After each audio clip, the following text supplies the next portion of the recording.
gonna it's gonna be a lot of information today that you're gonna take in. So you may feel overwhelmed because it's kind of like new. Mhm. And the more and you hear this all the time, right? So the more you do it, the better you become. So right now it may seem like foreign language, the things that Marty and I say. But that's okay because once you just keep doing it, you'll learn it and it'll be fine. You know how it is in the beginning. It's just like, oh my gosh. But we'll go ahead and get started. So the power of YouTube marketing, y'all. Um, so this is Marty and I, and we'll share some success stories. But Marty, you want to kind of, well, it's Yeah, hard for us to edify talk about ourselves, ourselves. but So, hi everybody. I am Marty Pettiford. I'm not gonna read this. I'll just talk about myself. So I started in real estate in 2021. I got my license. I got into real estate with the goal of leaving my then job, which I was a assistant store manager at Kroger. And I wanted to get out of the rat race. I've been there with the company in various roles for 10 years, and I was just tired of the carrot getting dangled in front of me, in order to move to the next level, you have to do this. And the bar kept changing, and I just got so tired. So I got my license in 2021. I had my baby right before I took my test. And so my husband makes a joke that I took the test and he makes this joke. He said, I took the test in 30 minutes while breastfeeding and I passed it on the first try. Like it's an over exaggeration, but that just tells you how focused and committed I was because I was trying not to go back to Kroger after my maternity leave, but I did go back. And in 2022 of April of 2022, I left Kroger and went into real estate full time. I've been real estate full time in real estate ever since. My first year, I made six figures, right at 100K my first year, even though I was part-time for the majority part of that, or for the first half of the year. The next year, I did it again. The next year, I doubled. And then this year is my fourth year. And business has been going, and it all goes back to either relationships and YouTube. And no matter, even if it is relationships, I always have my YouTube channel that can show people like, hey, I really do this. Here's my YouTube channel, check it out. So it's a way that I'm able to, sell myself and gain clients' trust so they, call me. So even if they don't find it on there, I still leverage that as a selling point to work with me. And last year, I was top 5% in the ARA, Atlanta Realtors Association. And I was so excited about that. That had been my goal ever since. So I'm going back again. I'm going back again yes, as this year has already beat last year. And I'm so excited to share all of this knowledge with you guys so you all can be on the path to do the same. yeah. Um, hey y'all, I'm Shawnee Allredge, and um, I've been licensed. I got licensed when I was in college, so I've been in real estate sales since for over 23 years, and the past few years I decided to get my appraiser license too, just to build on, just to build on my career path and just to kind of be armed with all the knowledge I can. But just like Marty, we all have that story of how we got into the business and why it's so important to us and why we want to do so well. And for me, I have a daughter. I'm a single mom, and been doing real estate my whole life. This is really, I know this so well. Sales and being in front of people and assisting people, like that's just what I do, and I really enjoy it. Um, and but what I don't enjoy is badgering people, getting on someone's nerves, I think. And so some ways of doing real estate when you market yourself, you're kind of like in front of people, like, hey, me, can I get your attention, please?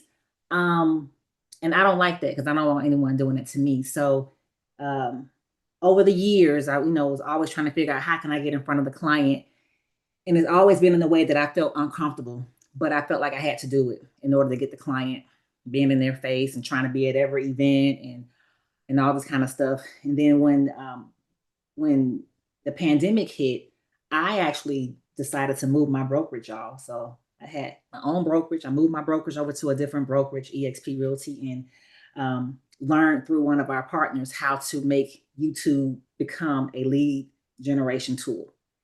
And I was like, well, I'm willing to try it. You know what I'm saying?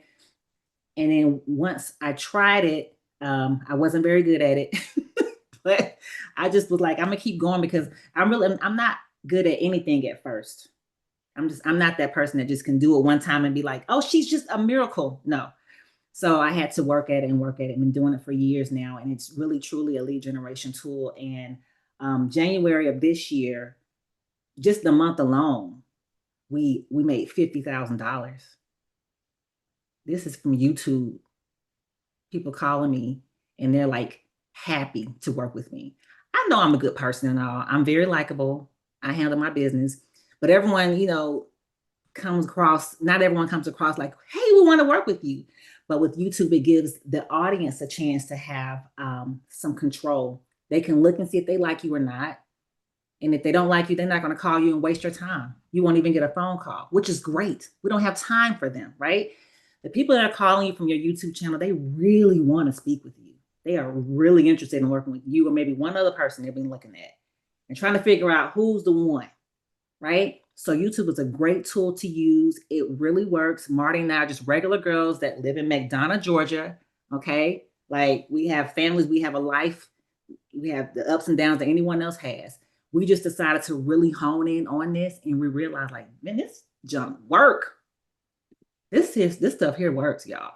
So but we're going to show y'all a video of Mike Sherrard. He's the reason why we started doing this. Here, and today you are about to learn a strategy that can radically change the course of your business forever. Listen, 71% of agents didn't close a single deal last year, and it's not because they didn't know what to do, it's that they didn't have the right strategy. Now, here's the thing. I know the video can seem daunting and overwhelming and a little bit outside of your comfort zone, but I'm also here to tell you that if you're sick and tired of prospecting, wondering where and when your next client is coming to you, YouTube is the secret.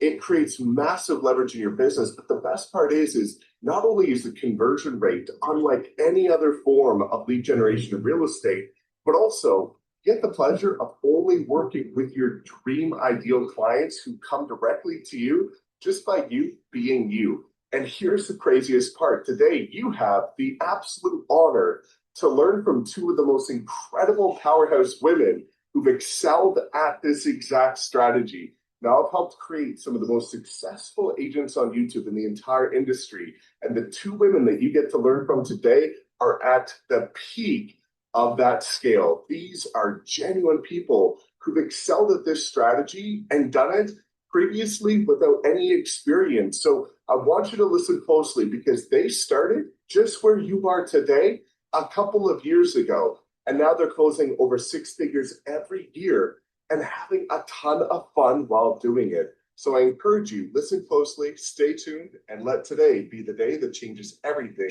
in your business. Okay, y'all. Woo! Let's do it. Sean, if I can say something, I was gonna say I actually met you off of watching your YouTube, and I called you. That's the funny part. That's how I met you because I was watching your YouTubes. That's right. Mm-hmm. We always forget how we meet somebody, but that's right. Yeah, it's really good, y'all. Like it's really good. Like keep the excitement that you have right now. Keep that for the whole time. Like Marty and I, we get excited about this. She and I talk on the phone. We're like, girl, another YouTube lead.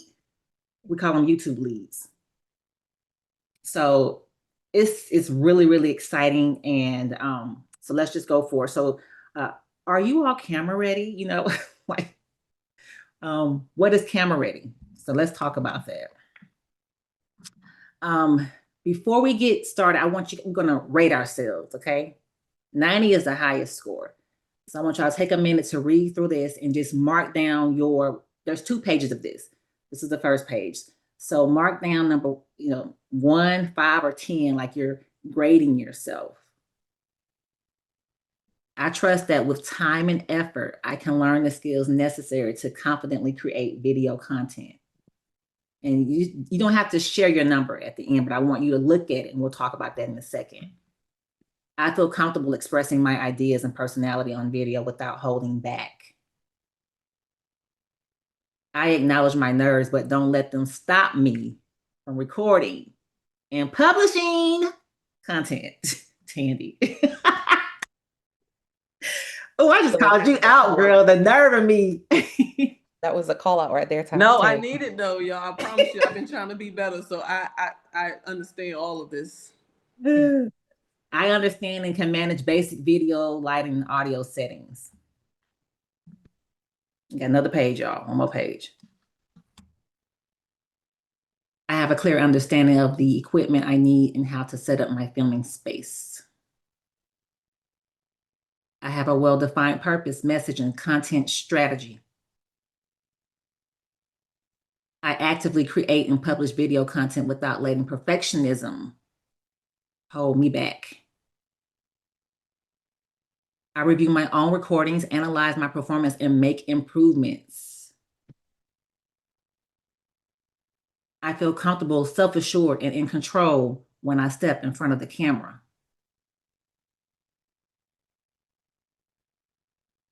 So take a little second to kind of add up your numbers. Self-assessment. We have to assess ourselves. We don't have a boss hovering over us. We have to be the ones to do that for ourselves. I mean, well, Marty holds me accountable. I hold her accountable, Tandy. So we have this type of relationship. Marietta is my transaction coordinator. She holds me accountable. But at the end of the day, we got to hold ourselves accountable. So where are our weaknesses and how can we improve? And we're not going to be perfect.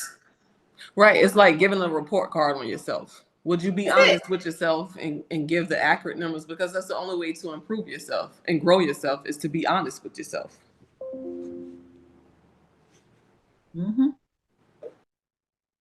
And if you look at my videos and Marty videos, they are great videos, but they have we're not producers. We're not, well, Marty's more of a producer, she and her husband, but you'll see it's not perfect. And I don't care.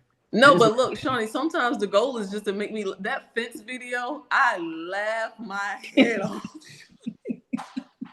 It's laugh, we just have fun with it. We're enjoying ourselves here. Mm-hmm. Mm-hmm. So you guys take a moment, just be honest with yourself, self-reflection. We want you to just feel it, the insecurity, the not knowing, and accept it. And know from this point forward, it'll be different because now you're taking that step to improve your knowledge, to improve, your confidence on camera. And you have to commit to the process. So, which this is the first step. So signing up, taking out 3 hours of your day, that's a huge commitment. So yeah, let's get into it before you film. Go on, Shawnee, with this one. This is Shawnee's expertise, because I'll tell you something, I hate filming. My husband has pull me out, we're going to film today. And I'll get up, I'll go out like this, no makeup on, nothing, not prepared. Just put the camera on me and let me talk to the camera. That's it. Shawnee's really good at getting prepared for filming. Yeah, here's the thing. When my first video that I started during the pandemic times, y'all, because I had some videos before then, but wasn't nothing going on. But this video right here, Mike was like, okay, Shauna, go ahead and do your video. And I'm like, okay, as if I know what I'm doing. And it was just silliness. But each video, I build upon it based on things that I feel like I can do better. Or if someone makes a comment and they say something like, we didn't get a chance to see the garage. And I'm like, well, shoot, I didn't think the garage was that important, but okay, now I'll start showing the garage. But being confident in front of the camera or behind the camera I think it's something that you have to build on. I don't know that we have it automatically sometimes, because as agents, we're we just want to do it right. And we're trying to get paid, right? We're trying to get paid, we're trying to help somebody. Show up like you want someone to perceive you. right? You may not be feeling beautiful today. Your hair may be a mess, because mine is a lot of times just be looking kind of crazy because the wind be blowing and there be stuff going on out there. Still be confident, right? I'm Laverne. This is all I have for y'all. I'm Laverne. I am not anyone else but Laverne, right? So showmanship is just being confident, finding that confidence within yourself. However you feel when you're stepping out of the hair salon, that feeling, turn it on when you get in front of the camera. Because the person needs to see that they can trust you. Okay? So whoever you need to become on the way to that house, on the way to that interview, become that person on your way there. Okay? I'm not saying be fake. You are fabulous. She's in there and she be coming out sometimes. But when it's time to get on camera, you have to do that, because if you're watching the video and the person is like, you know, they don't have that energy, they don't have that confidence, they looking silly and sounding silly, man, you're gonna click off and find another video that suits you better. Okay? So think about that. And you don't have to be extravagant. You just need to be you. Whatever that is, be you, because that person is looking for you. Okay? If you're like, I don't dress up like that, that's fine. Do you wear t-shirts and jeans everywhere? Then wear your t-shirts and jeans on the camera. See, back in the day, agents would have to wear suits and stuff like that. That was the whole look. Put on a suit like you're going to church. Now, it's about being who you are. Some agents have sleeves of tattoos. That's their look. Okay? So just understand that. And confidence really is key. I'm going to try to show this video. Hopefully it plays. Build a website you love with Wix. Sorry, y'all. Or Can y'all use see Wix. this? Yeah. Create. If you are, and let me teach you a little secret, because I know there's a lot of people out here that want to become more effective speakers. The number one most effective tip that I can give one of you guys, see, we're going to get some extra sauce. We're just going to give it in the beginning. I love the extra sauce. But the number one tip that I can give you guys about becoming a better speaker is to have the right intent.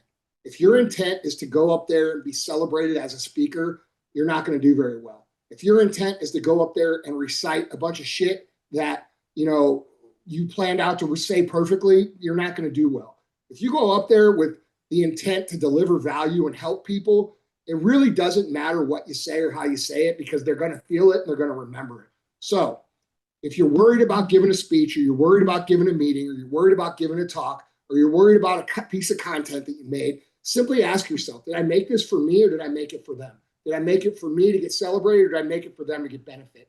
And if you make it for them to get benefit, it's always going to be received well. It's the number one tip you could ever get about public speaking. That's fucking awesome. Yeah. That's what I love it. It's true. Try it. Okay, so what are we offering people? Why am I listening to Tandy talk? What is it that what is Marietta talking about?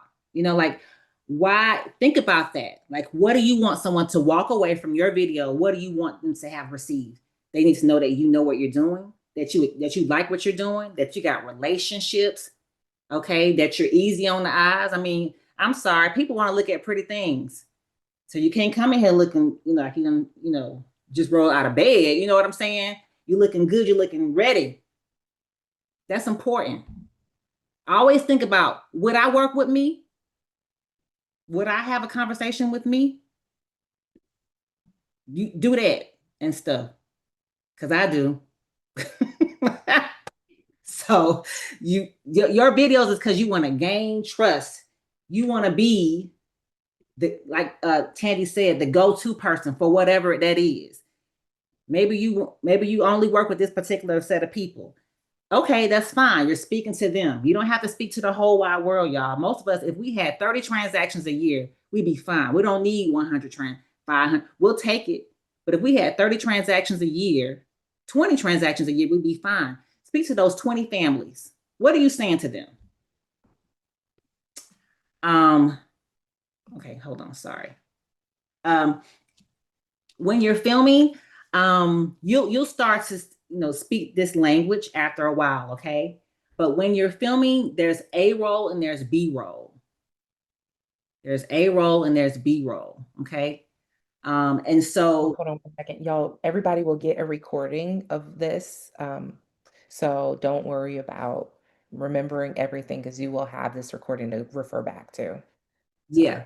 let me put that in there. Oh, yeah. Thanks, Marty.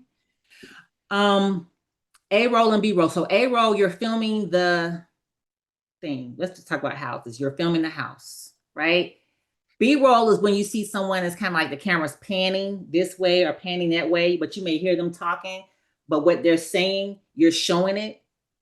It's kind of, it loops in with your video. So that's B roll. So you may, if you're ever around Marty and I, we're like, let me catch this B roll real quick because we might use it for something.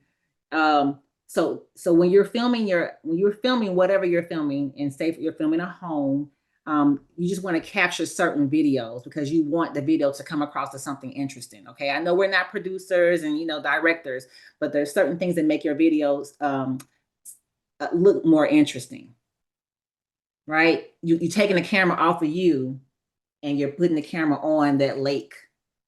So instead of you just sitting here talking about the lake, it's so beautiful. Well, then show me then. Let me see the lake. Right. So that's the B-roll. The other thing that you're kind of saying, and you're kind of panning the camera a short ways this way or a short ways that way. When you're recording, we get this question all the time, like, how should you hold because we use our phones. I don't have some big, massive, powerful thing that came from Tyler Perry Studios. I'm just using this. So how do we hold our phone? It depends on what you're doing. If you're saying you're doing a short on YouTube or you're doing Instagram video, you're holding your phone this way. But if you're doing something on YouTube and it's long form, you're holding your phone this way. So you're saying, Shawnee, depending on the platform, Mm-hmm. it's whether it's horizontal or vertical. Okay. Mm-hmm. Mm-hmm. And then always think about, what kind of message am I trying to send? What do I want them to get? How long am I trying to capture them? This right here, sometimes when you're like talking to the phone, or if it's like this facing you, it's kind of in your face. It's kind of like, hey, I'm talking to you. Someone trying to pull you in real quick. But this is more like, hey, I have a story to tell, a longer story to tell. So like, what are you trying to say to people and stuff like that? So you'll learn like, okay, I'm going to just do a quick little Instagram video real quick. I'm holding it this way. But I want to put something, I want to film for YouTube and I want long form, I'm filming this way. But you'll learn this as you go. Okay? You'll learn this as you go. Who has Instagram? Anyone? Do we all have Instagram? Yeah. Okay. Do we have Facebook? Yeah. Yeah. Same here. I even have TikTok. I don't know. I don't do much with it. But I have it. Can't keep up. When you're recording, okay, so let me ask people, because see, I have an iPhone. Who do we have on here? iPhone or Android? Raise your hand if you have an iPhone. iPhone. Okay. Y'all are the Lord's people. Everyone has an iPhone on here. Everyone should. I don't understand why they wouldn't. When you're choosing to record a video, or if you're ever on YouTube and you're seeing other folks' videos, they may say that they have HD, it's a high definition video or something like that, or it'll say 4K. It's the setting for your video for your phone. So when you're recording maybe the child's performance at their performance somewhere, you're probably not using high definition because it's not necessary. But when you're recording video and you want it to show bright and cinematic, you need to change the resolution on your phones. So it's like, before you even start filming, you got to get your phone together, because what you just filmed last night at the house, because y'all had game night, we're not using that setting anymore. We're working now. We're in the field. So we got to set our camera up on the right setting. I got my phone right here. So for iPhone users, sorry, I don't know about Androids. So for iPhone users, it'll be right here. See, I'm recording. right here. This is how you change it. HD, if you click on that, it'll go to, just tap on it and that it changed to 4K. You see that? Now it's recording in 4K. That 30, oh, sorry, 30, that's the frames per second. You tap that, it'll take you to 60 frames per second. And what that does is if you do want to do slow motion and take a part of your video and make it slow motion, even if it's not the whole entire video, it just makes it more buttery smooth to where it's not like doing like that, you know? So you always want to have it on that when you're recording either YouTube or Instagram. Yes, Tandy. I will say when you do that, you have to make sure you have plenty of space because you would never want to be Yes, inside of there doing 4K and then it stops. So you want to make sure your you phone got do. storage. It'll pop up. Yeah. So with that said, also get you a larger cloud storage because you will amass a lot of videos on your phone. Mm-hmm. Ooh, Mm-hmm. um I was talking about the frames per second already. Oh, yep, you hit it. That We was hit it. perfect. I don't use any of the other ones and just recording for this purposes. 60 is good. Yeah. Um, yeah, and Tandy hit the nail on the head with that. When you are getting ready and then prepared to film, ladies, because it's just ladies on the call right now, so I'll just say ladies. Yeah, you definitely want to make sure you have space on your phone. Don't be so married to those videos. Once you have released your video to YouTube, you can remove that from your phone now. Delete it. We're moving on. Okay. We can't let them videos bog down our data, our space on our phones. And I had to learn that from Marty because I was like, shouldn't we be holding on to these? And she's like, for what? Didn't you put it on YouTube? Like, isn't it released? I'm like, oh, well, that's a good point. So I don't have that stuff. I may have one or two because I felt like I looked good, I was funny or cute or something like that. But for the most part, I delete that stuff. I get it out of here. It's released. It's on YouTube now. It's on Instagram. It's on Facebook or wherever it is. Okay. So yeah, make sure your phone has space on there so that you don't have those issues when you're out there because that's really frustrating and you're wasting time and you don't have time to waste, right? You're trying to get something done. Um, you notice, ladies, when you see people record their videos, like Marty mentioned, she said buttery smooth, like it's just so smooth, like there's no shaking going on. It's just like, wow, they really got a steady arm. It's not that they're using a tripod. They're using something that keeps things nice and still and things like that. So that's how you're gonna stabilize. Oh shoot, I didn't bring my an example of it, but we'll at the end we'll have a QR code and you can click it and you'll see what tools that we use. Okay, but yeah, you're gonna use a tripod to make sure things are stabilized. That's really important. Keeps it nice and smooth so that your audience doesn't get dizzy or they realize this is a little bit too raggedy for me and they click off, right? And so now we missed out on having a client. The night before, if you're going to be recording like at your desk, in home, get your space together. This is work, whether our boyfriends and husbands and kids want to believe it or not. We're working, right? And a lot of this is just prep work. So if you're going to be recording at your desk, um, you know, make sure it's ready the night before. Make sure your lights are ready. Make sure you got your batteries charged up. Make sure, like Tandy mentioned, having space. If it's the memory card, if it's on your phone, setting your space up so that when you wake up, you can get right to it. Okay. I do more recordings out in the field than I do at my desk, but I do have recordings at my desk as well that I put on YouTube. But, go over what you're going to say in your head. Say it over and over and over and over again. Like you're practicing. You're practicing. Go to bed thinking, okay, this house is in what county? It's in Clayton County. So I got to make sure I mention Clayton County. It's not in Fulton County. Clayton County, Clayton County. Like you're saying this stuff, you're preparing, right? You're getting your mind right. You're visualizing what it's going to look like. You know what you're going to wear. You know what the weather's going to be like. Sometimes it's rainy, right? So we know we can't go around that time because it's going to be rainy or whatever. Like have your stuff together. We're working here. This is work and we're preparing for it. Okay. You want to, so the day of, so before we get started, the day of, okay, what we're gonna do? We're gonna test our stuff. We're gonna make sure our lapel mics work. Okay, we're gonna make sure everything is charged up, nothing is broken. Okay. You're gonna do a test run. You're gonna test your voice, testing, 1, 2, 3. You're gonna play it back so you can hear it. Because I've actually recorded an entire thing and my mic was off, but I thought it was on. So now I got to re-record it. So of course you're testing things while you're on site, while you're at your desk. You're testing out your equipment just to make sure that everything is good to go. Because again, you don't want to waste any time. And if you are on someone else's time, you don't want to do that, be disrespectful. So I like to warm my voice up. So I'm talking in the car or at my desk, just trying to get it together. Like I'm like,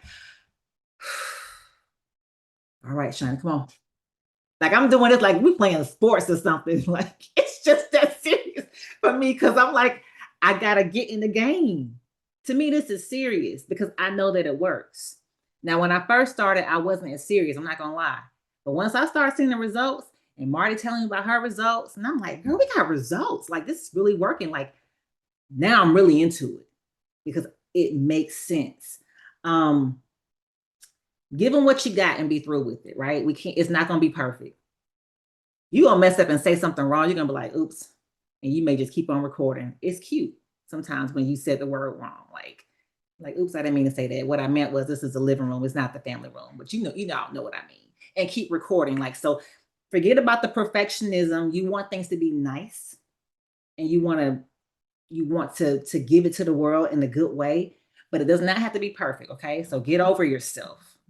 Get over yourself. So go back one slide. Okay. Just to Okay. give you guys a tip on, if you need help with knowing what to say or how to prep that.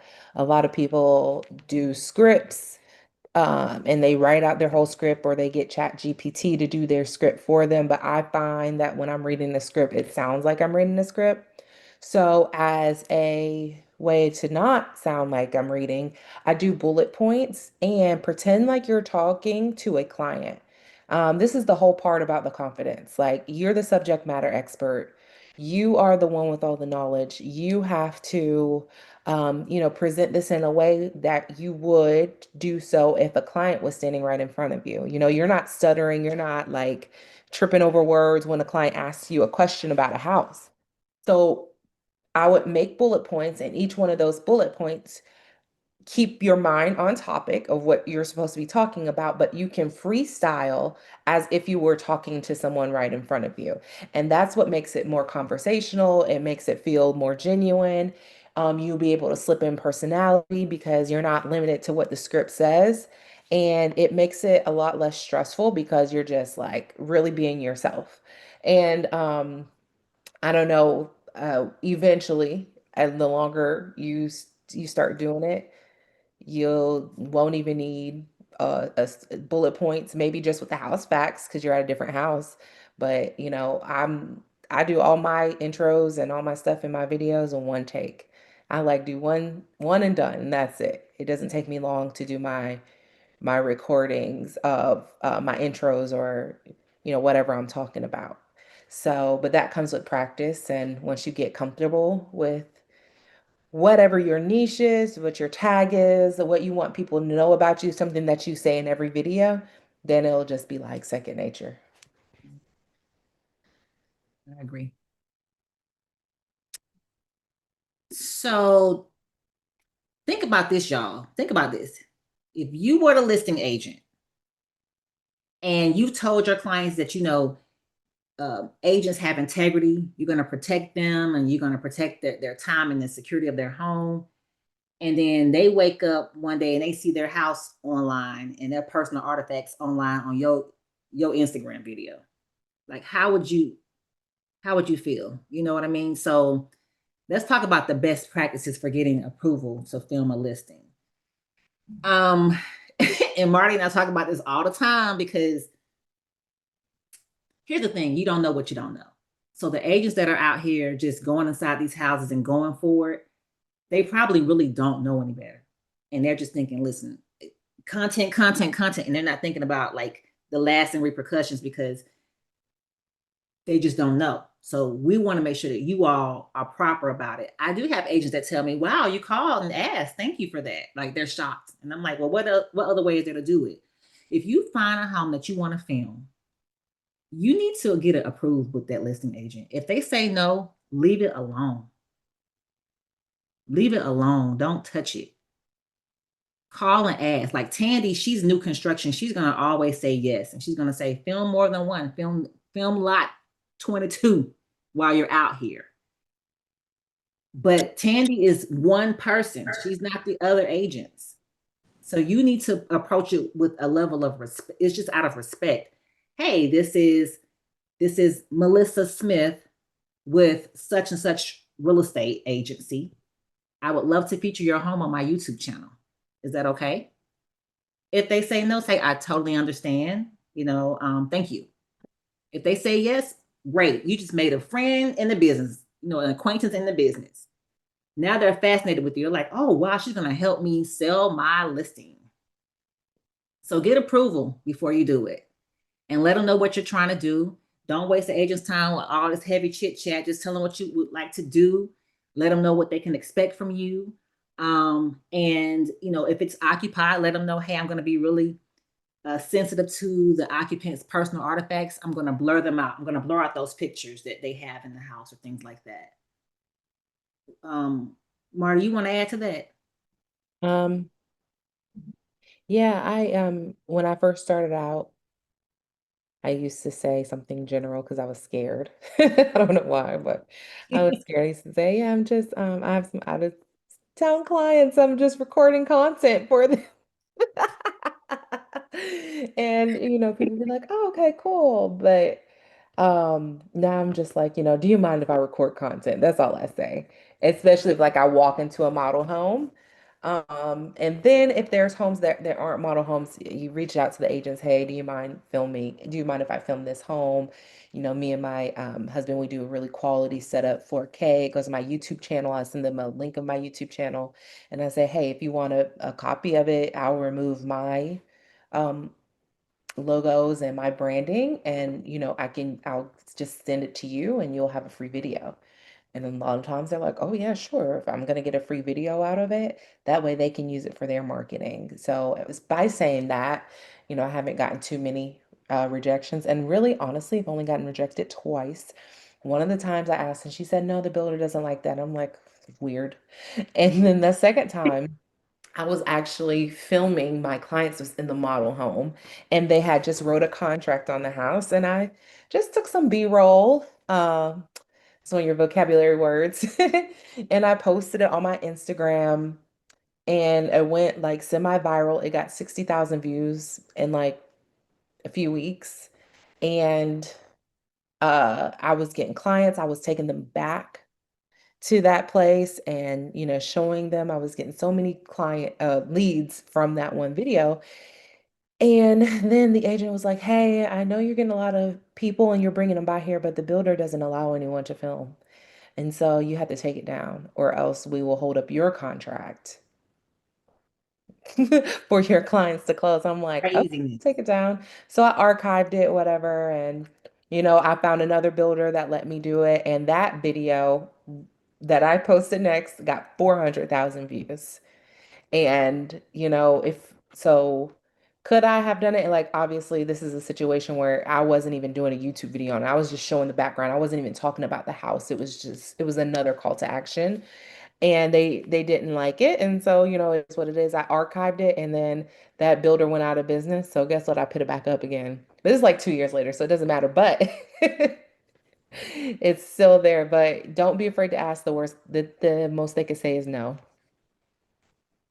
Very true. I mean, we can handle a no. And again, it's out of respect, and I've actually, I don't know how many no's I've had. I've had quite a few. And I ain't gonna lie to you, I'd be mad. I'm like, are you crazy? Like, why wouldn't you want me to write all this little silly stuff? But then I move on and call someone else because the reality is I want to put at least 2 videos out a week. So I don't have time to be like worried about that. I give it about 10 seconds and I'm moving on, calling someone else. I don't have time for that. Right. I can add to that too, Shawnee, because I was gonna say it might be a lot of people that say no, but it is a lot of agents that will say yes.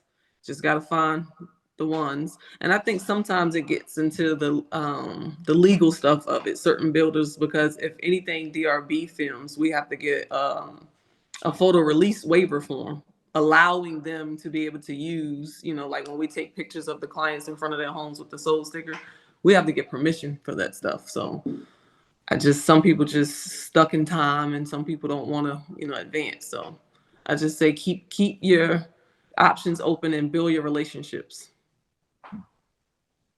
Yep, absolutely.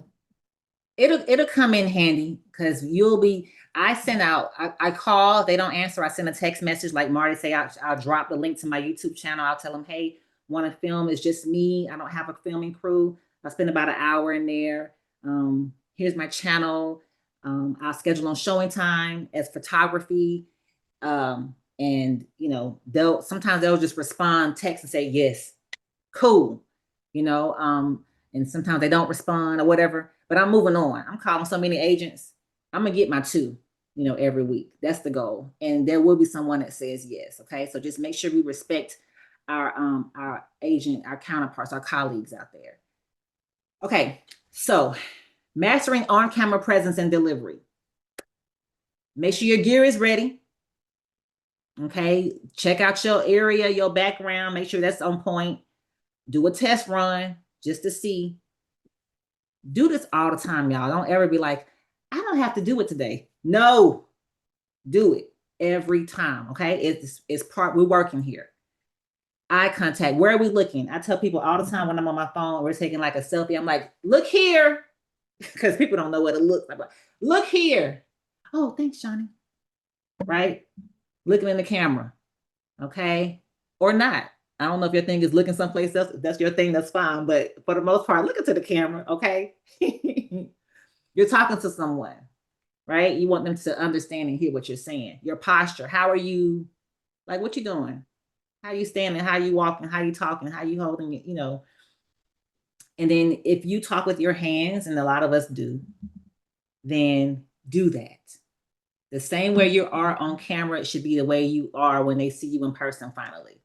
So it's nothing different. It's like, that's that Marty. She always says that.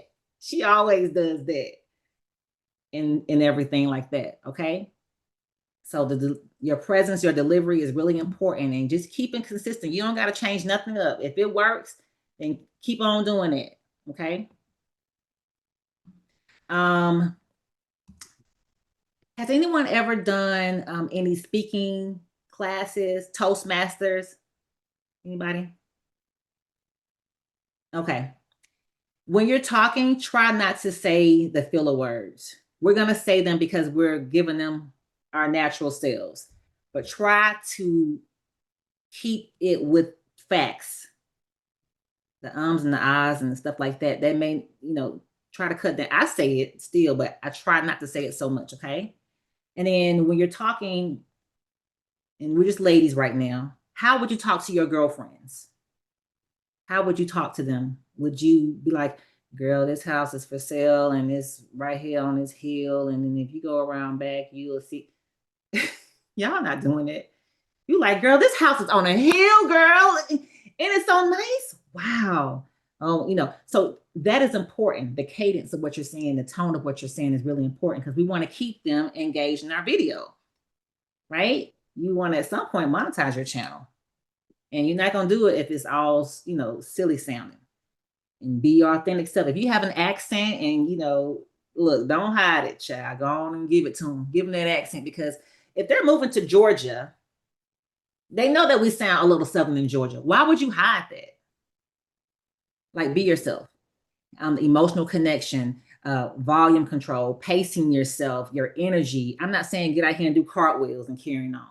I'm just saying that you're looking for a particular client. I don't know what your client is and who your client is, but you're looking for a particular client. So give them who you are so they can find you. Your perfect client is going to find you based on how you present yourself. Okay. So here's some tips. The best way to build confidence is through consistent, imperfect action. Take that in, okay? Put that on your little sticky note and on your mirror. You got to be consistent. People say the C word all the time, consistent, but are you consistent with stuff? And I'm telling you, it makes a difference. Because my first video, I was like, I thought it was okay, but after I look at it now and look at my other ones, it was all right. You know, it was cool. But now when I go to film something, I'm very confident that I'm gonna get that thing done and get it out. I don't even think twice about it. I'm very confident now. But I have like over 200 videos on my channel. So I mean, you know, I've earned that, right? But just keep doing it. Keep doing it. Perfection kills progress. Repetition builds mastery. So Marty has to keep reminding me of that. Like, just go for it, Shauna. Just go for it. Just go for it. You know, Marty's on me. Tandy's on me. It's better to act yourself into good thinking than think yourself into good action. So it's important to always build yourself up, right? Every morning, you got to build yourself up every morning. I say some things to myself that I'm going to accomplish. I have my goals for the year. I'm still saying, even though we're at the last quarter, I still want these goals. I ain't hit them all. So keep thinking good thoughts, okay? Like Mr. B says, don't even talk to me until you've made 100 videos. I know that sounds really harsh, but you got to put the stuff out there. I mean, I don't think you may not hit it that first video. I don't know, Marty, did you hit it your first video? Did you get phone calls from the first video? Mm-hmm. Okay, so Marty is a unicorn, by the way. I didn't get calls like right away. But my first video, okay, I take that first video or my second video. Because when I did like on my cell phone, it was just doing it to put it up to test it out. So I won't count that one. But yeah, my first video at the time, it was my most popular. So yeah, that was, and it was the main one I was getting calls on. Um, I started getting calls maybe like 2 to 3 months after I started posting, and I was posting one house a week. And yeah. Yeah. You don't know when that phone is going to ring. You got to just put the stuff out there. This is just part of business right now. This is marketing. You may hit it. You may get the calls to roll that first video that goes out. Great. Don't stop. Keep on going. But put the stuff out there. And that way, now we have a measure of comparison. If you do 1 or 2 videos, we can't, what are we talking about right now? You're just getting started though. You're building, build.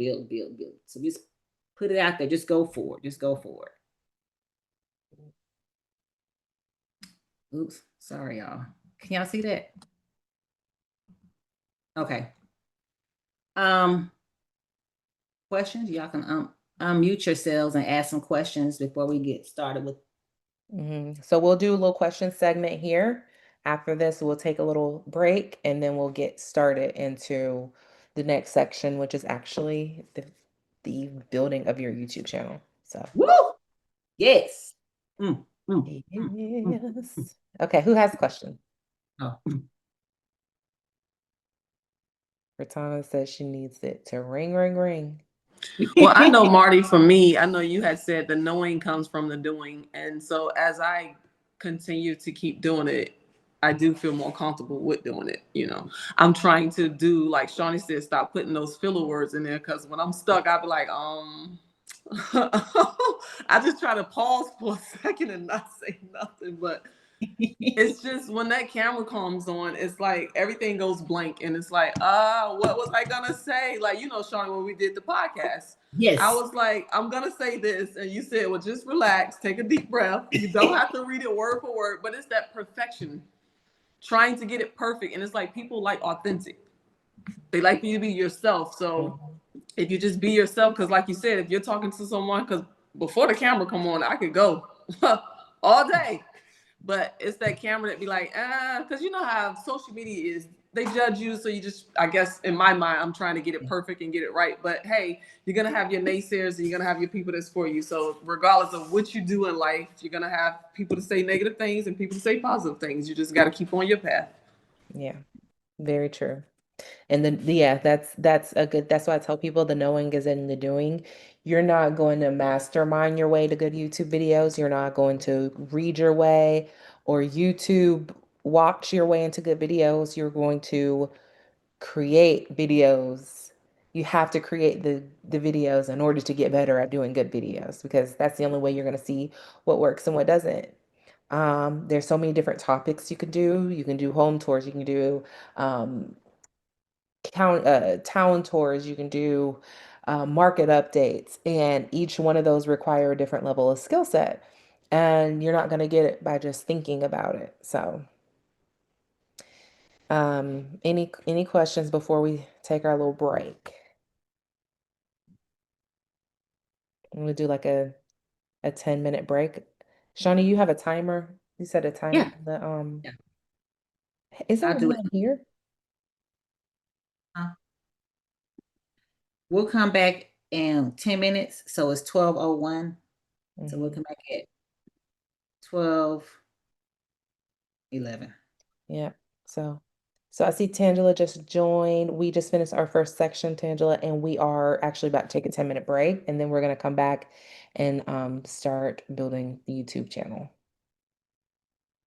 Yay. Okay, awesome. I'm sorry for coming on late, ladies. I'm not feeling too good. Like, my voice is going out a little bit. So I was like, let me hop on because I didn't want to miss out on Oh, well, this. thank you for joining us. Absolutely. Thank you.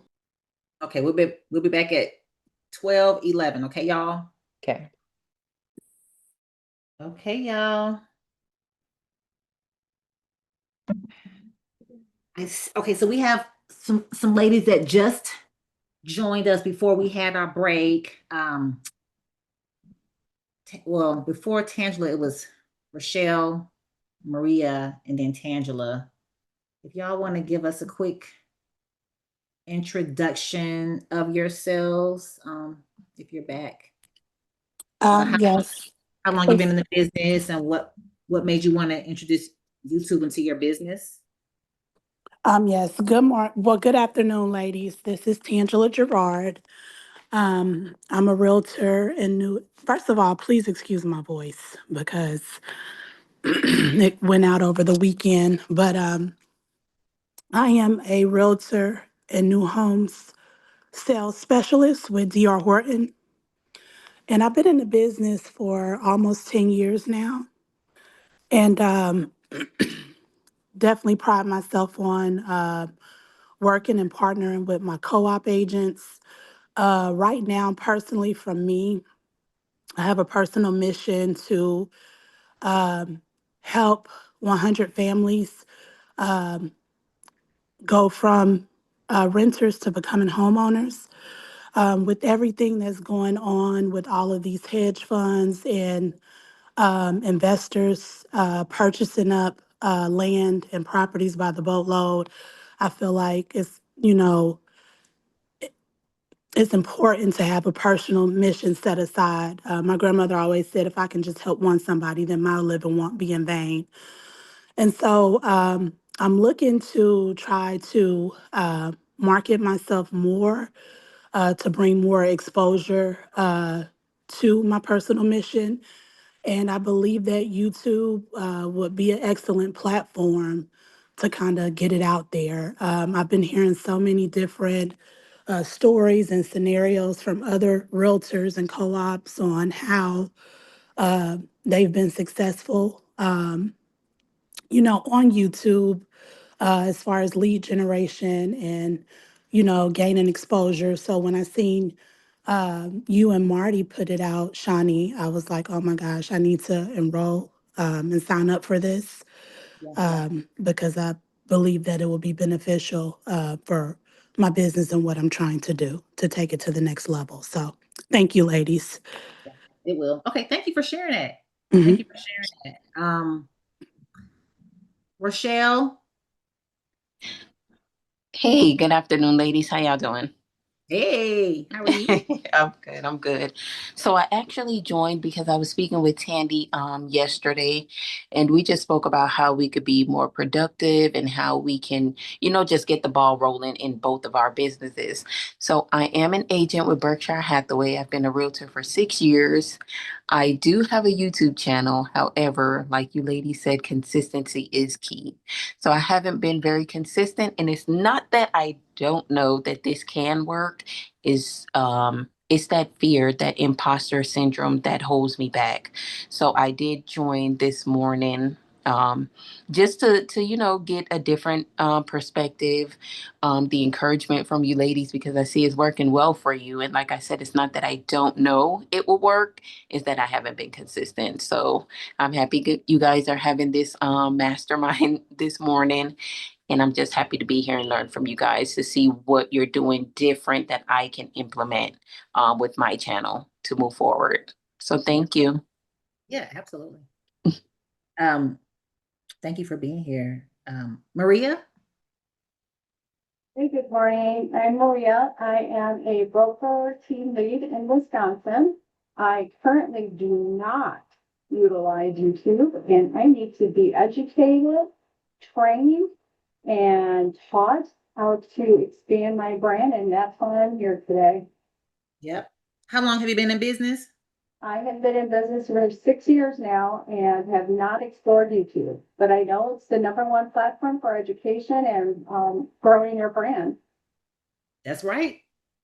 That's right. Well, welcome Thank from you. Wisconsin. Very cool. And while Wisconsin thought it was in the tropics for the past 10 days, we were in the upper 80s. And then today, of course, we're 50.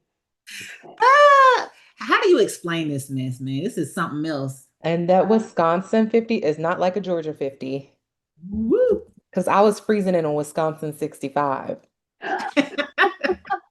Now, 65 in Wisconsin, people are out in shorts and tank tops. I went up there last October, actually. It was beautiful, right above Madison. And that wind, oh, that wind is so cold when it hits you. Yes, yes. But you know what? I love Wisconsin. I love the changing of the seasons. So I'm all for it. Awesome. Well, welcome. Thank you so much.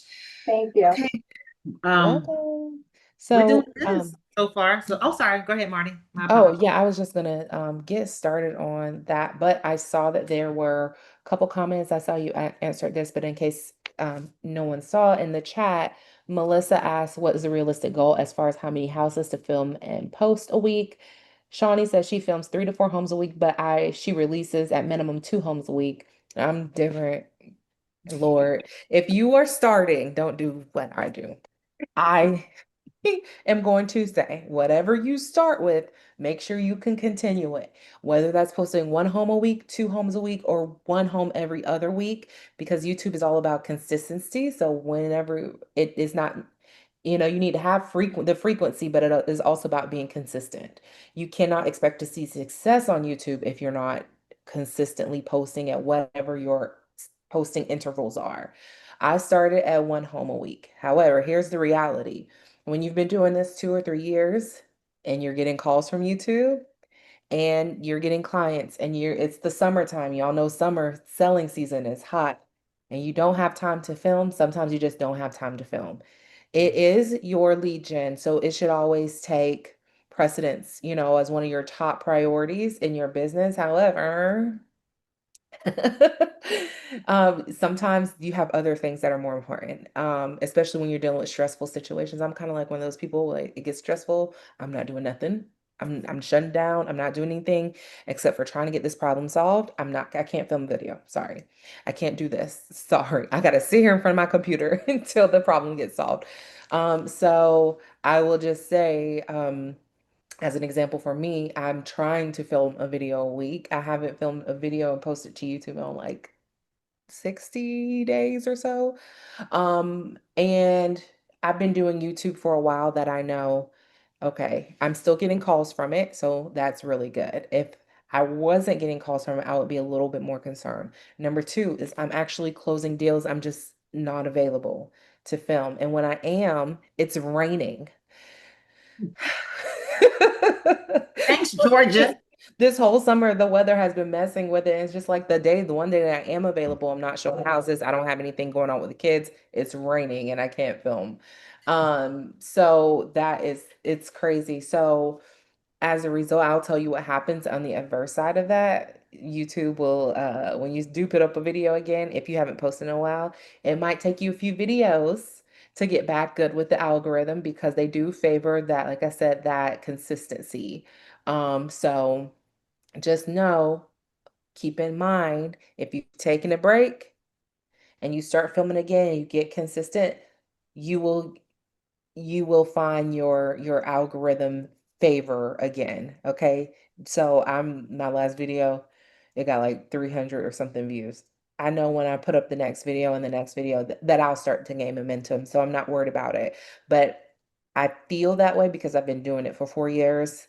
When I first started, I did not feel that way and I got really stressed. And then Britannia asks, are these your listings or new construction communities? These are all new construction communities. I only post my listings if I have a listing to post and it's vacant.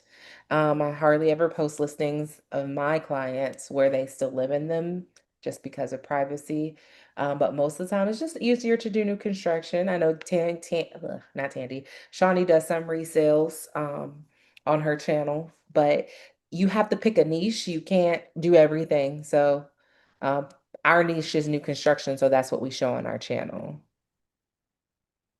So, all right, here we go. In this section, my section, we're going to talk about building your YouTube channel. You will have this to refer to, um, and the replay. So don't feel like you have to do this all while we're doing this. Um, Raise of hands, how many people already have started their YouTube channel? Marietta, that's it? Just Marietta? And Laverne and Tandy and Yeah, what the laughing face. I have one, but I don't know what to do with it. Okay, well, we'll show you. Yeah, I'm laughing because it's just funny to me. I'm like, girl, please, you haven't started anything. Well, we're about to change that. Okay. Well, sorry, Shawnee, you're gonna have to click for me. Okay, sorry about that.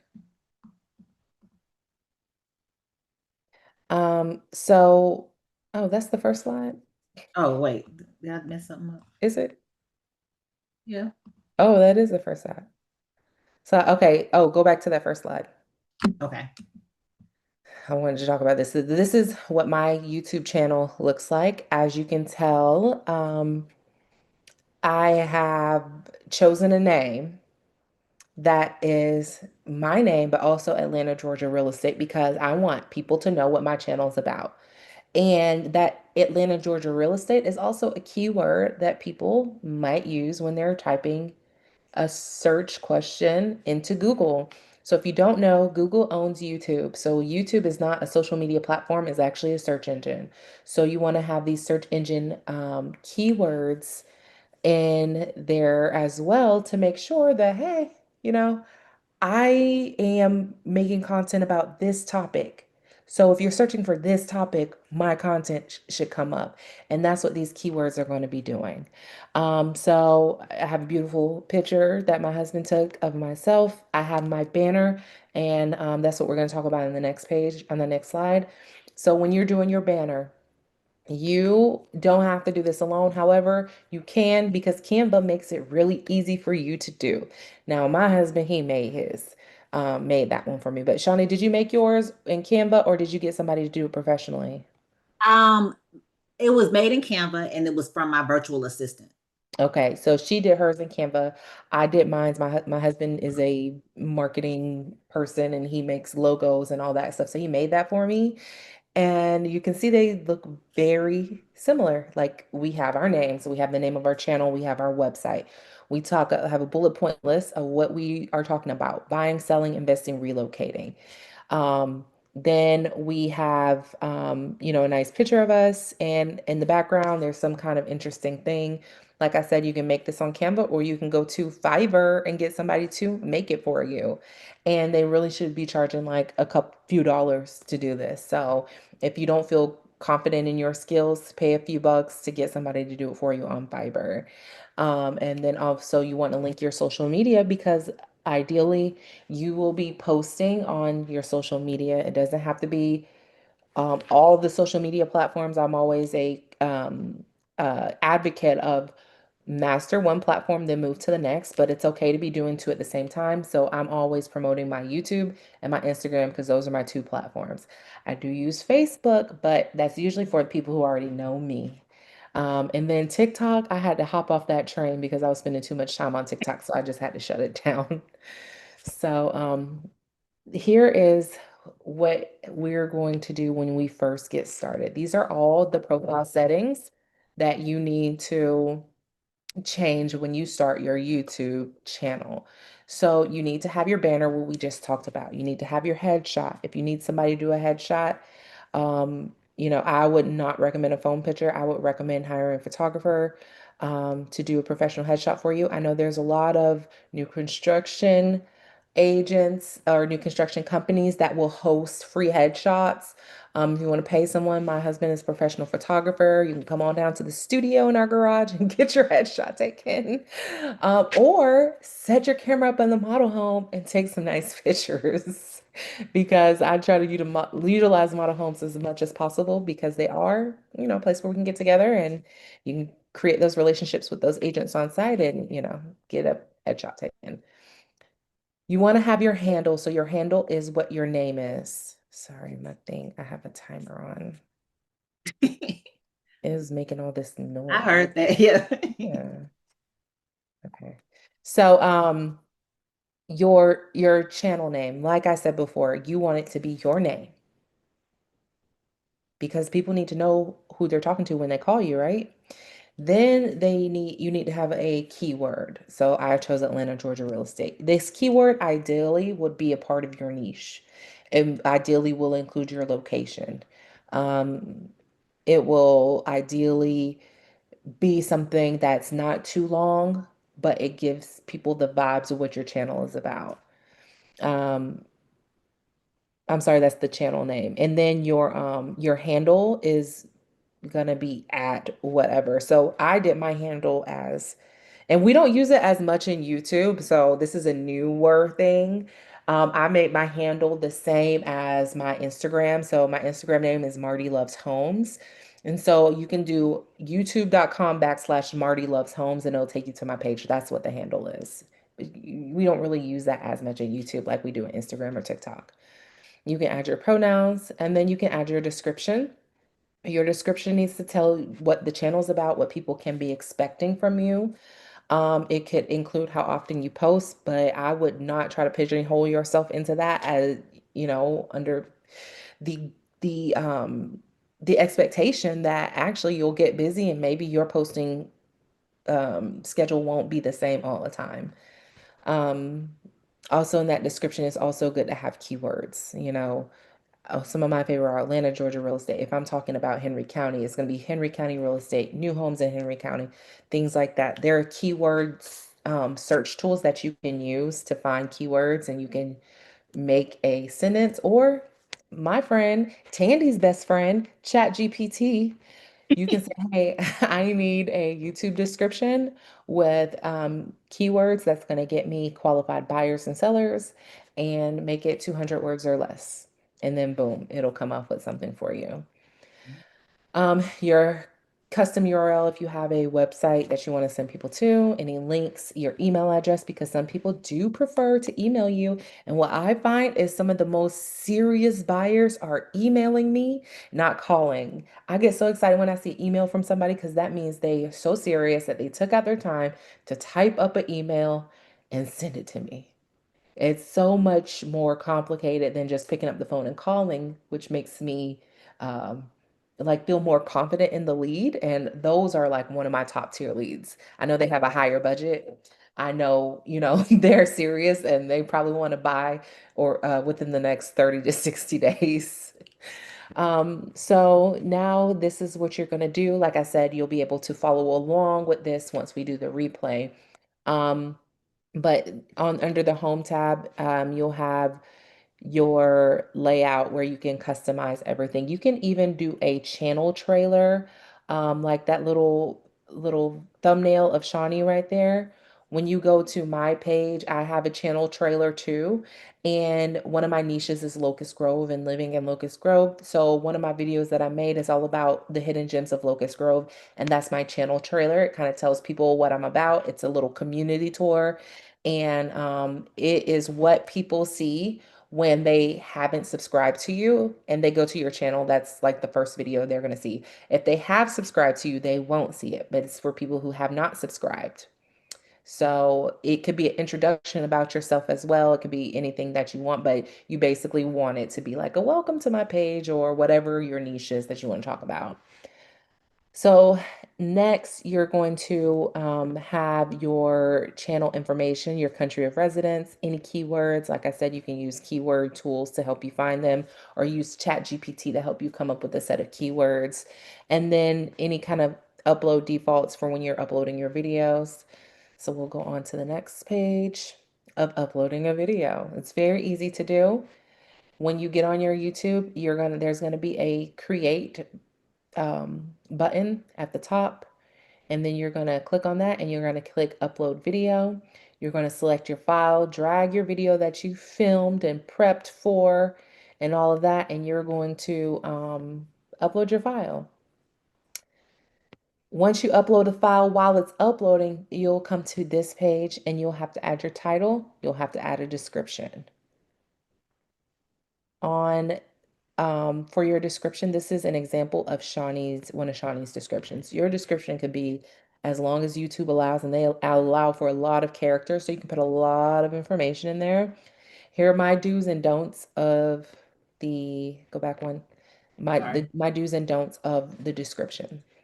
So you obviously want to have some of the home information in there. When I say some of it, I mean enough for them to know like how big the house is, how many square feet it has. And Shawnee in this one, she has the address. I don't put the address in there. I had to stop doing it because you told me, see, I know better now. Don't put the address. Don't do it. Don't put the neighborhood. Why not? Why not, Marty? Don't put the builder. Sometimes put the builder, maybe. You do, I'll tell you why. You do want to put who it's listed by. So put the agents who allowed you to film. That needs to be in there. You need to have your information in there. You need to have some kind of razzle dazzle kind of description of what you're showing with the keywords that ChatGPT or your SEO keyword platform told you could use. Put that all in a nice like little description, because honestly nobody reads the description really, because you can have the price of the home, which I also don't put the price of the home. Did I say that? I don't put the price of the home in there either, because prices are subject to change, and you don't want to say the price in your video. You don't want to give any of that kind of specific information in your video, because you don't want to get in trouble like with the builder. Some builders don't like when you quote a price and their prices increase, because they always have price increases. So if I do have I'll say this home is under 500,000 if it's 450, or I'll say it's right above 450. Like I won't give an exact answer. That way it gives you some leeway. Or I'll say there's just been a price reduction. Call me for details. Um, Also, so what else does Shawnee have in there? Yeah, me Can and I Shawnee add in do a little something too, bit. Marty? Huh? Can I add in something Yeah, too? absolutely. Over time, y'all, like I mentioned earlier, over time, your audience will kind of tell you what direction you should go in. But Marty told me, like, don't do the addresses. I had a situation over the summer. This video did numbers. It went crazy. I was at 100,000 views. And so at this point, the house has sold. People have moved in. I had the address on there and everything. So people was coming up to their house, knocking on this lady's door. She's living here. And they're like, is a home available for sale? So that's when I was like, oh, I think Marty did tell me to stop putting the address out there. So you're trying to protect the interest of the person who's going to be living there at some point. And with the price, all that stuff too, because what happens is it's going to drive someone to have to contact you. So if you don't have those certain things on there, people are going to contact you just so they can get that information. You may be able to convert them with that phone Mm-hmm. call. So it's not that you're being it's not that you're doing this on purpose to hurt somebody and trick somebody. We're just giving you best practices. Like, don't put the address. Just don't do it. Think about people's safety. And think about the fact that you'll get that phone call. Don't put the price or put a range, or like Marty says, because these are just best practices for us. So this is why, Mm-hmm. yeah. Yeah, and then because these videos are evergreen and you want to make them as evergreen as possible. So, if the neighborhood, if outside the model home, it says starting in the 400s, that's what you want to say, starting in the 400s. But the main reason outside of privacy we don't put the address is we want people to call you. We want you to be the gatekeeper of the information. We want them to think that they can't get access to this house unless they call you. And that way you can convert them. Now, if they got an agent, you say, okay, well, tell your agent. I have people like, yeah, I got an agent. And say, okay, well, I'm not a listing agent. I don't represent the builder. I represent buyers. So you can send this video to your agent and they can find it. Or sometimes the agent will call me. If the agent calls me, I'll tell them what house it is. But yeah, the main goal for your YouTube channel is not to get all the views. It's not to get all the likes. It's not even to monetize. It is to get people to call you because it's a lead source. That's it. So, obviously, the more views you have, the more opportunity you have to convert leads. But sometimes views don't convert to leads. And when you're paying for views and you can boost it and pay YouTube to promote your video. When you do that, they're just putting it in front of people, and there are people that's not even interested. So you're getting people that's looking at the house because it's a pretty home, but it's not the right audience. So just keep that in mind. Okay, next slide. So next you're going to do your thumbnail. And this is still on that same page. So this is right under where you put in your description. It's going to say thumbnail, and then you upload a file. It'll auto generate one for you, but that's usually not the best. So you want to go ahead and um, take a picture of the home, or if you're doing, whatever you're doing, create a thumbnail in Canva. This is where you upload that. And under that is your playlist. So you can make playlists based on the type of video that you have so that somebody who finds your channel can just go and look at a playlist and it'll show all the videos under that playlist. So one of my playlists is new construction homes in Locust Grove. So every home that I have, um, it that is filmed in Locust Grove, that's new construction added to that playlist. So if somebody's really wanting to move to Locust Grove and buy new construction, they can see 30 videos, or I don't have that many, but they can see that many videos of those new construction Locust Grove homes. So here's a quick tip on the thumbnails. It should be different. You should have big fonts. You're trying to grab the person's attention in your thumbnail. Like if you pull up YouTube now, it's going to be next to a few other thumbnails, a few other videos. There could be similar topics. They could be completely different. It depends on that person's algorithm. But your thumbnail is what catches the person's eye to actually click on the video. If you have a boring thumbnail, nobody's going to click on your video, even if you do have a great description and the content's really great. Um, if you're unsure where to start, you can do Canva. Could you pull up my page really quick, Shawnee? Yeah. And I'll show you my pretty simple. I tried different things and this is what I found works for me. And after a while, you always want to try different things and stuff like that. But this is once you get your recipe, I should say, for success, you usually stick to it. And so Hold I'll show on. I'm you getting when it. she pulls it up, what mine is.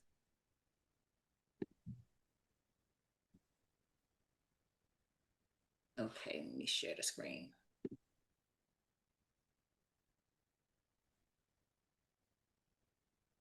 Okay, can y'all see it? There we go. So on my channel right there, you see those videos. It has a picture of the house. It has the city and state. And then it has in that orange box a feature that I like about the house, or not even that I like about the house, but that other people are looking for. So after talking to so many leads, most people, the home they're looking for, they all are looking for some of the same things. So some of the features that I highlight in my thumbnail might be acreage, or if it has a master on the main, or if it has a pool house, or if it sits on a lake, that's going in that box to catch their attention. And then they also don't have to worry about where is this home located. It's on the thumbnail. So if they're not looking in Jackson, Georgia, they're probably not gonna click on that title. They might click on the one in Conyers because they want to live in Conyers. And it just cuts down, it makes sure your buyer that you're talking to, it makes you find the right buyer, the right client. So yeah, that that's all. I'm sorry, just showing a playlist. Oh. So back to the slides. Oh, sorry. Let me. Hold on one moment. Okay. Does anybody have any questions about thumbnails or anything that we talked about so far? Unmute and ask. Me. I already learned something that I was doing wrong. I kind of like, I say the price, so I have to stop that. I also say the builder. So I have to stop that. And I'm like, I mean, I've gotten a few calls, but I'm like, I know people are watching. So, I mean, they're probably just going straight to the builder, from watching my video. Exactly. Close your ears, new construction builder agents. Tangela, Tandy, this is what I tell Okay. people. This is why I do that. You don't want them going around you and going Hmm. straight to the builder because you know what? Story time. One time I was minding my own business. I was going to film content at another house in this community from this builder, this one builder. And I walk into the model home and I'm talking to the agent because I had already been there before. I had posted some videos. I'm doing another floor plan that they just got finished. This lady and this man sitting at the table and they're doing like their construction meeting and they like looking at me and I'm like, hi. And they're like, are you I know Marty? I'm you. like, yeah. Hmm. They're like, we found this home from your channel. And I said, well, why didn't you call me? Right, right. That's what I said to them. Like, great, but you didn't call me. They're like, yeah, we just decided to just come here. So after that, I think I probably had by that time I had stopped doing it, but I stopped putting the builders um, information in the thing or saying it like this is DRB home in Locust Grove, Georgia. There's only 3 DRB neighborhoods. Which one could it be? They're just gonna go there. And I don't know who knows how many homes that I've sold that they didn't even contact, they just went straight to the builder, and the builder's agent was probably like, yeah, you don't have an agent? Okay, cool. Like, you know. And Marty, can I say something? Uh-huh. This is Tangela. Oh, there you go. I always tell my co-op agents and my realtor partners, when you come out, don't market it in our name, market it in your name, put your branding on it. Because like you said, those leads are redirected back to you guys. And then also, I always tell some of my agents, they'll mention my community and my name. So I tell them if you're going to mention the community name, say, Marty sent you or Shawnee sent you. And then that way, I'm so loyal to my co-op agents that I'll be for sure if someone walks into my community, I'm calling you up instantly. Because what a lot of new home agents don't understand is that loyalty is everything. And you make one wrong move with a co-op agent and try to take a buyer, that puts a bad stigma on your name and them wanting to do future business with you. So I 100% agree with what you're saying. Yeah. And I have had some really nice agents and probably not supposed to tell me this, but they're like, hey, if somebody comes in and they mention you in the video, um, I'll call you and see if they want you to go on the contract. And you can't expect that from every agent. I'm sure that's probably illegal and some, but I had none of these agents that are on the call, but another builder. I'll just let y'all know it's Ryan Holmes, and y'all know Ryan Holmes only give like peanuts. They were like, yeah, it's just a $4,000 fee, so I'll just put your name on it, if somebody does come in and mention you because they don't not giving away that much money. But yeah, that is very, very true. You want people to, like I said, feel like, and also when you're recording your video and the words that you're saying, you need to make them feel like without just outright saying it, that they need to call you in order to, find this house or to buy a house like this. It's building excitement, building, having that exclusivity factor. Those are things that really help convert clients, and just from watching the video to actually calling you. So what do I do now? So, Do I re-record those or huh? so do I re-record those or like what do I No, do leave now? them up. Leave them up. Because it's already out there. But just moving forward, you change. And then until you find your groove and until you find what works, is you'll have a video that just take off. Whatever you did in that video that took off, do it again for the next video, whether that's the type of house, whether it's the type of content, just repeat what works. So yeah, don't go back and take it off. I still have videos that got like 100 views on my channel. I don't take them down. Yeah, leave them on there because it shows growth. You'll have people on your that are going to be following you, ladies, and like they do for Marty and I, they'll say, "I've been following you since last year," right? They really appreciate the growth. It's really great conversation pieces. Hey, yeah, I used to do that, but now I do it differently because I feel like I want to speak to my audience specifically. So keep it up. Whatever you've done in the past, okay, there's just room for improvement. That's all. Yeah. Mm-hmm. Oh. I'm still getting it right. Like I'm still tweaking things here and there, literally. Because hey, I don't mind, you know, improving. Like I'm not too prideful, like if I didn't do that right, I shouldn't have done that. I'm not gonna do that Mm-hmm. next time, type of thing. Yeah. Sorry. I had Well, that's fine. You want me to? a closing that was like up in the air today, so I had to text my client. So okay, so this next part, this is where you are going to do your checks. So if somebody's paying you to do a product placement or a sponsorship, you have to click that button. But if you're just out filming, you don't have to click that button at all. That is just some legality stuff. Also, if it's made for kids, yes or no. I always pick no because I think that puts it on the kids' channel if it's made for kids. We don't want this kind of content on there, even though it might be wholesome. Your next place is where you do tags. Now, remember where I talked about keyword research and going to Chat GPT or downloading one of those keyword researchers for YouTube. You will have a idea of what your video is about, what new construction in Henry County, right? Those are the type of keywords that you want to put in there in this tag area. That's where you put that. That's also going to tell YouTube what's your video about, because the more they know about your video, by your title, right? By your thumbnail, by your description, by the words that you say in the videos. YouTube gets all of that information and it finds your target audience. So the more you can give them, the more it will directly send it to your people. And your people are the only ones who you're talking to. You're not talking to tag real estate.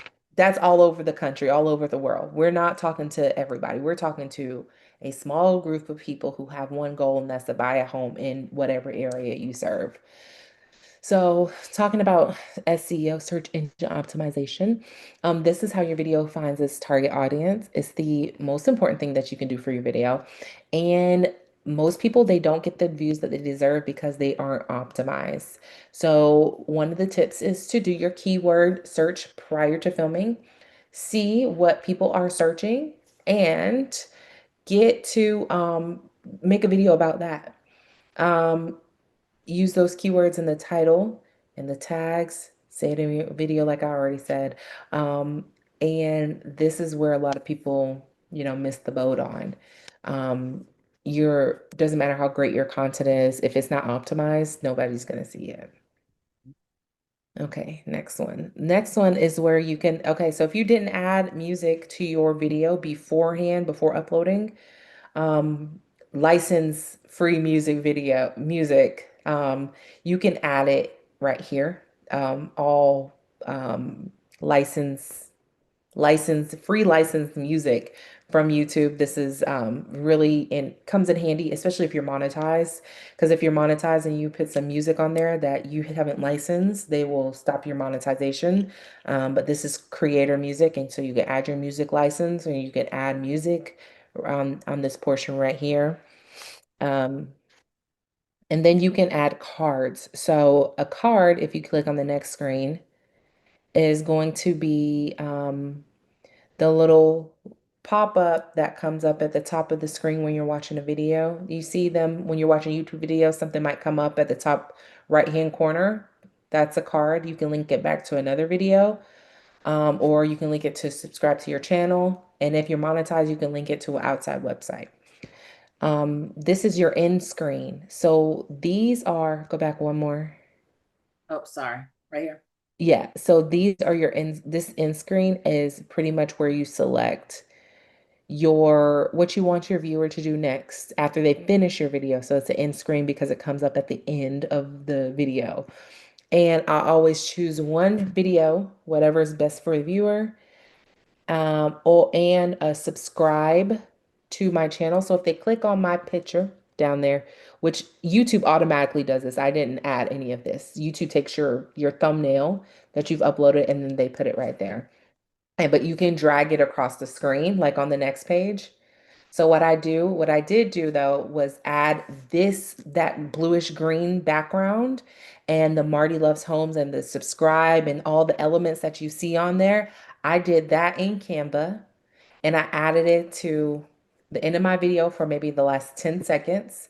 And then when you add the cards on there, you can place it in those. See, I have a rectangle that I place the video in, and then a circle that I place my my thumbnail in. So if they click on my face, it'll take them to subscribe. And if they click on that video, it'll take them to the next video on my channel. So after you do that, you're going to select your visibility. If you are still working on it, maybe you need to take a breather and or maybe do some more research or just post it another time. You can keep it unlisted, or if you only want certain people to see it, you make it private and only people with a link can see the video. But for the whole world to see, you have to make it public. And once you hit that public video, you hit save, and then it'll start uploading to YouTube. And this is what it'll look like. This is the back end of YouTube Studio. It tells you how many people, your video, if it's monetized or not, the date that you uploaded it, how many views it has, how many comments it has, and your likes versus dislikes percentage. This is your backend also, analytics section. So this is where I am like a analytics data kind of person. Um, I am very like, look at my numbers. Okay, what are the numbers telling me? That's what I need to adjust. That's how I figure out what to adjust. So if the video is not getting a lot of click through, I'm like, well, why is YouTube not sending it to my right audience? Maybe I need to redo my thumbnail. Maybe I need to redo which you can also redo your thumbnail. After the fact, you can change out thumbnails. Maybe I need to update my title and make a more intriguing title. Um, so those are some of the questions I ask myself when I'm looking at my overall analytics and also analytics of specific videos. So you have your views, your impressions, your click-through rate, and your average view duration. So next slide, if you have some issues going on, here's some troubleshooting tips. So low views, CTR means click-through rate. That means the people that see the thumbnail that actually click on it. There's a percentage that YouTube tracks. Impressions means how many people that get shown the video. So how many YouTube channels it ends up on. And then you have your average view duration. So if you have a low average view duration, that means people aren't watching the video for long and they drop off after a certain point, which once you get in your analytics for certain videos, you can see exactly what point they drop off. Maybe it was something that you said, something that you showed that they didn't like. It's something that's causing them to drop off. So here's my quick hack for troubleshooting. So if you have low views, I would say look at your keywords and make sure your keywords are telling YouTube what your video is about. Maybe make sure they're the right ones. You have to adjust your keywords for every video because every video is different. A low click-through rate, that is probably a result of either your title or your thumbnail or a combination of both. Like I said, if you don't have a thumbnail that's sticking out and makes people want to click on it, they're going to see it, but they're not going to click on it. Or they might not, it just might blend into the background. So that it will directly affect your click-through rate. Then if you have low impressions, maybe you have engagement problem. Because YouTube, oh, I meant to say this also. If somebody asks me, what's the price of the home? Like in the comments, I do respond back to them because number one, other people don't read the comments most of the time. And number two, it creates engagement. And if you have a lot of engagement on the videos, YouTube's going to think, oh, people really like it. It's getting high level engagement. Let me show it to more people. And like I said, impressions is the amount of people that sees it. Then you have your keywords also might be an issue. And then consistency. Like I said, I'm going through that right now. If you saw the last video, it got like 400, maybe not even 400 views because I've not posted at all this summer. Then if you have a low average view duration, that is something like directly in your content. Or maybe you had a what do you call that? Clickbait, and your video isn't about what your thumbnail says or your description, your title says. That will cause people to log off too, but it is directly related to the content. So if it's a beautiful house on the outside, but you get inside and maybe somebody lives there and it's all janky, you're not gonna have a high view duration. Nobody wants to see a junky house. So you have to fix your content. If you're making market updates and you have people clicking off, that means you need to get more interesting delivery of the words you're trying to say. You need to tell them what you're trying to tell them, but make it more interesting so they'll stay engaged throughout the whole video. So let's talk about high converting topics.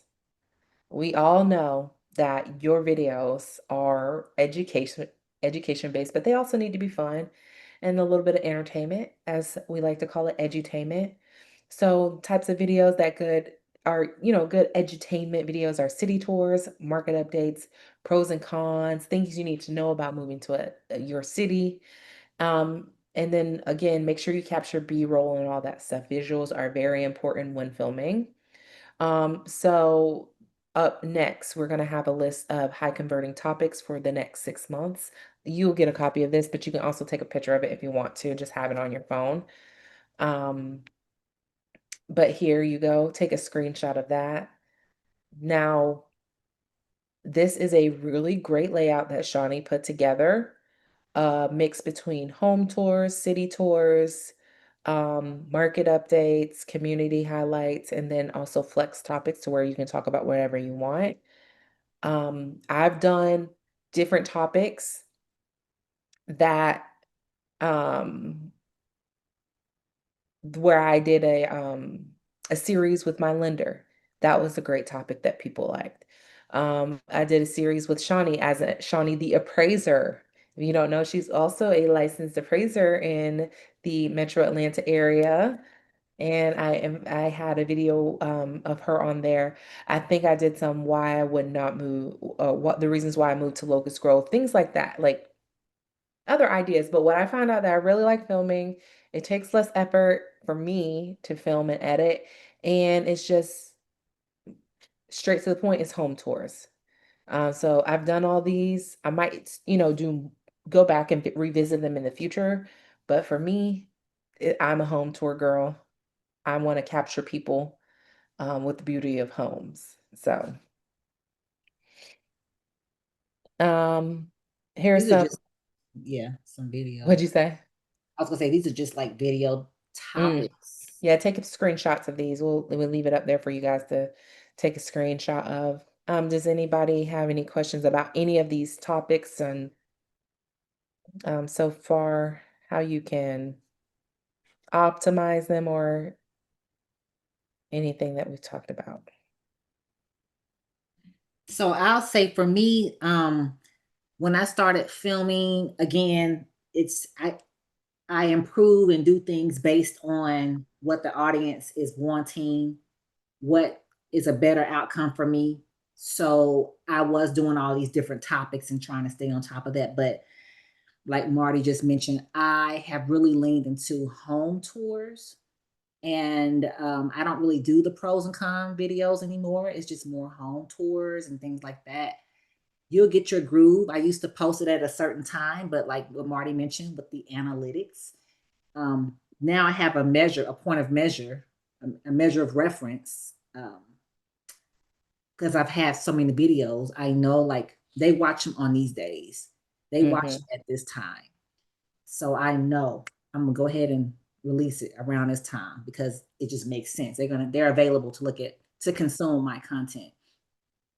So you may start out saying, hey, I'm gonna do this and that's that for this amount of time, and that's fine. But you'll start to adjust when you see the audience is, requiring a little bit more or a little bit less. You adjust. Of course, you are who you are, so don't let people bully you around. And you know what you want to do, but I mean, like just tweaking it based on what they're asking for. Like I mentioned earlier, people are like, you didn't open the closet door. What was behind there? And I may not open it, but I may say, hey, I'm not going to open this closet door because there's a lot of storage in there, but trust me, it's large in there or whatever like that. Like, so, based on the interaction you have with your audience, like they want to see garages. And if you don't show them that, tell them why. Give them that respect. They're watching your video. They're trusting you to give them great content and talk to them. They love it. They love it. They appreciate it too. Yeah, I will say I get those comments too. And I'll just say thank you for watching because I'm not opening up every door. A closet is a closet. I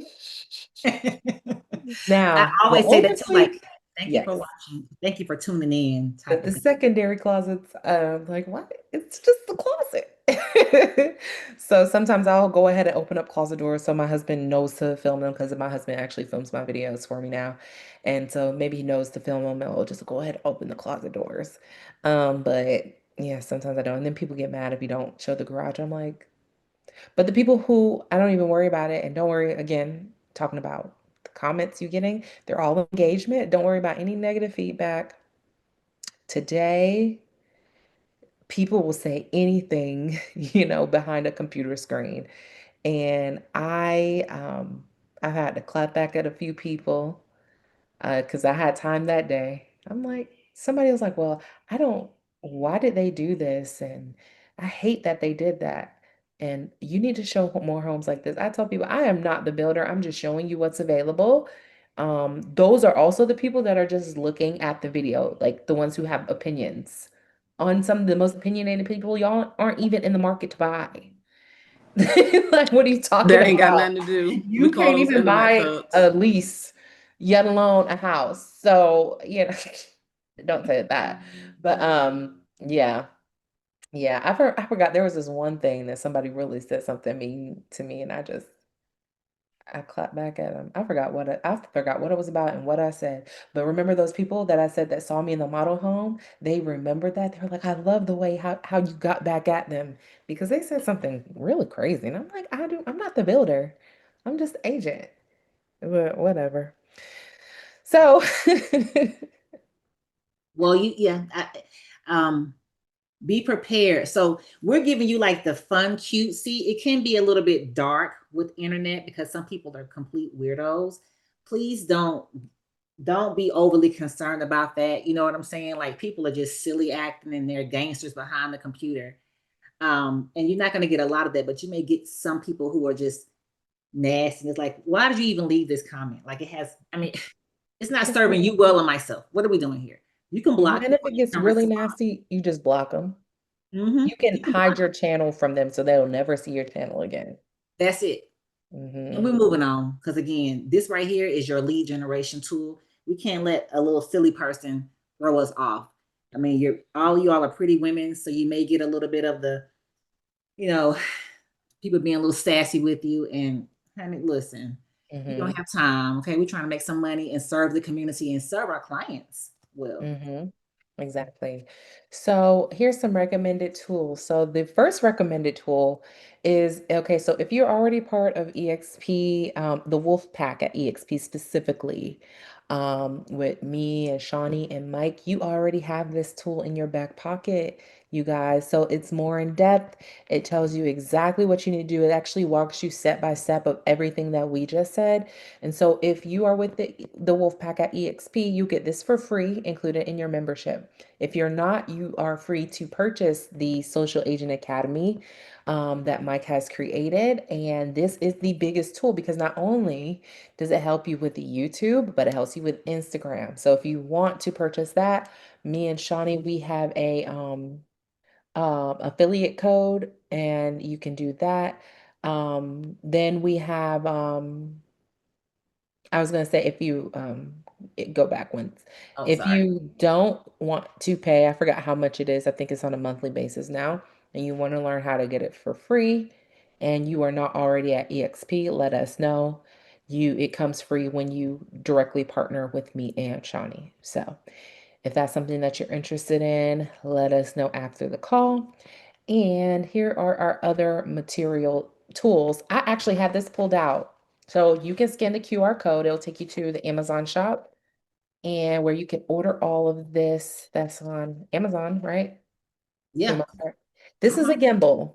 I meant to show this before because I did have Yes. it. Yeah. This is when you're filming your videos, if you don't have a professional photographer like my husband, you can do it yourself. This will, I think it might be dead. Oh, no, it's not.